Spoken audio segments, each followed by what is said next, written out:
Hi, everyone. Thank you so much for joining us again.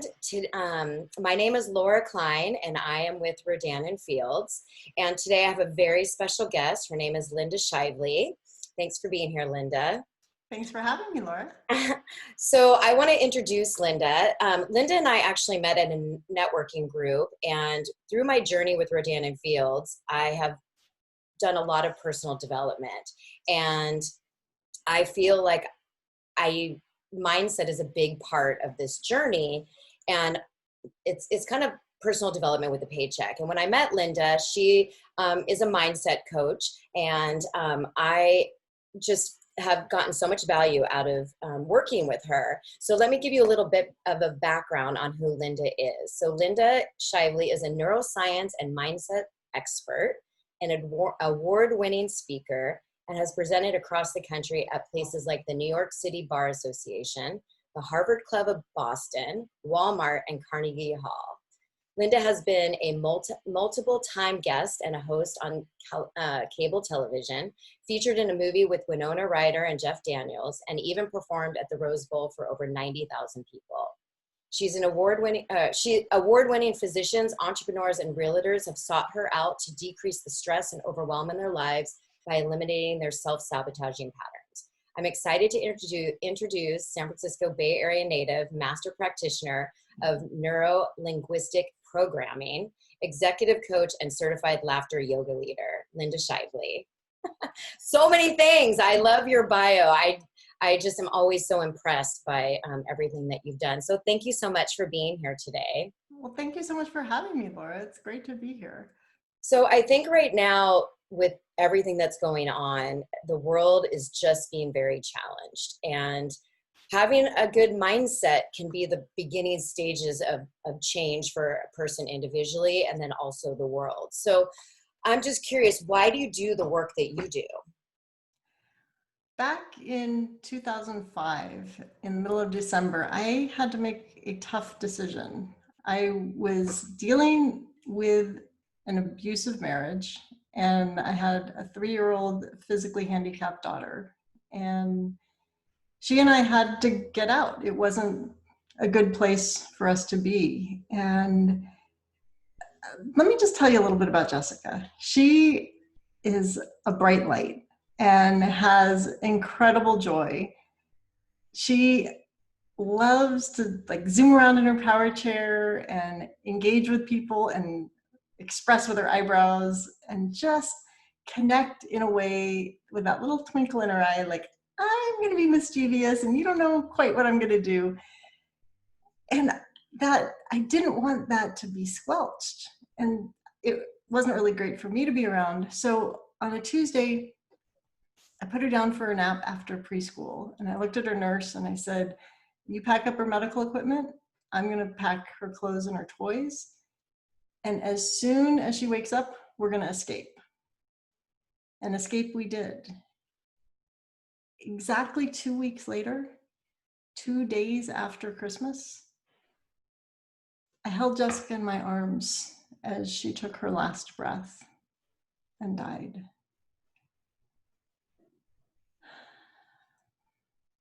I struggled to see any kind of future for myself. I lost everything in a heartbeat. I lost my daughter. I lost my marriage. I lost my reason for being. And it took some time for me to remember what my friend Maria had told me when Jessica was first diagnosed. And Maria said, you cannot change what happens to you. You can only change how you deal with it. And I took that to heart. And I sought out help because I knew I couldn't do it on my own. And I got counseling, I got coaching, I did tremendous personal development work.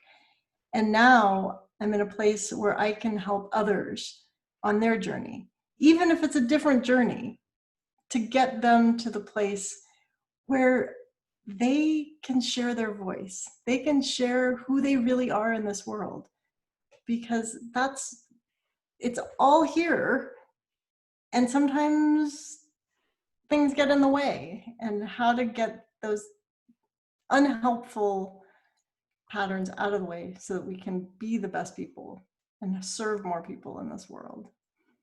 So Yeah, that is, your story just always makes me want to cry. But I love that you took what you learned and it inspired you to want to help yourself and help others. I think that your daughter is looking down on you and is probably so proud of her mom for taking, you know, changing people's lives. I know that you've changed my life. I didn't even know what a coach was or a mindset coach was before I met you. And it has really changed my life in a way that I didn't even know was possible, because our minds are so powerful. And I think that if you can get a handle on your mindset, the world is really open to you, because your perspective is kind of what drives you. Um, yeah, and especially right now during these trying times, I think mindset is such an important thing to get a handle on, so that you can take care of yourself and be able to take care of others in the process. exactly, Yeah, exactly. If you're not taking care of yourself first,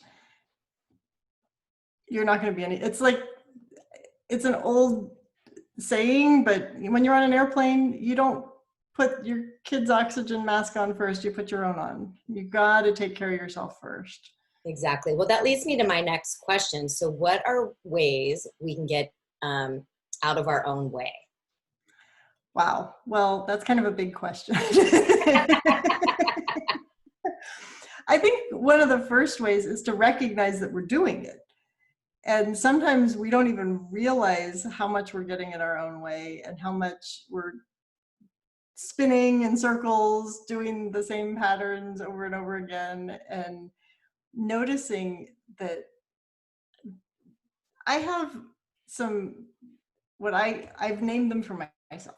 I have these joy stealing dragons that tend to creep up in different ways and sabotage. And I know that I'm not alone, because any group I've spoken to relates to these dragons. And they're second guessing Sally, who wants you to doubt any decision that you make, or not even make a decision because you're going back and forth.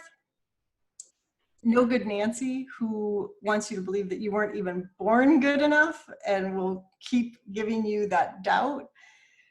And then there's perfect Paula, who wants everything to be perfect. And just so, before she'll take any action, yeah, I can see a nodding of I can relate to agreement. all three of those dragons. I see, this is why I needed you. And then there's judging Jenny, who wants you to either compare yourself to everyone else or judge yourself for how you're doing or not doing something.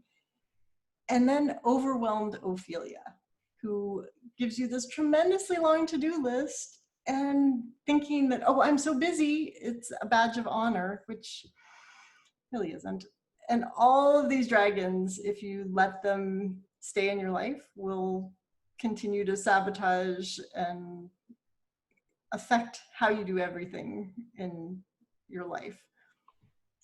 So. Yeah, I've never heard you talk about all the different dragons, and I literally could relate to all of them. And probably, like you said, when you talk about these dragons, everyone can put themselves in that situation and relate to it. So, what are some tips that you have for people who are dealing with these dragons?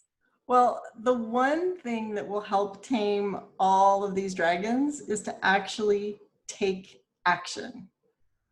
And that sounds so simple. Right? The challenge is most people don't do it. And there are 4 different types of action that you can take, but knowing which type of action to take when, but just to get yourself out of that spin cycle and really do something. So sometimes it's get up and take a walk. Sometimes it's take a breath. I mean, how, especially right now, Right. just taking a deep Yeah. breath. And there's a frenetic energy right now. There's a lot of kind of grief and sadness and not knowing what to do, how to help, how to be in this world right now. And just taking a moment for yourself to ground yourself before you try to help other people, before you try to do anything else. And I've talked to many people in my community, in my business community, and everybody's a little off right now. Right.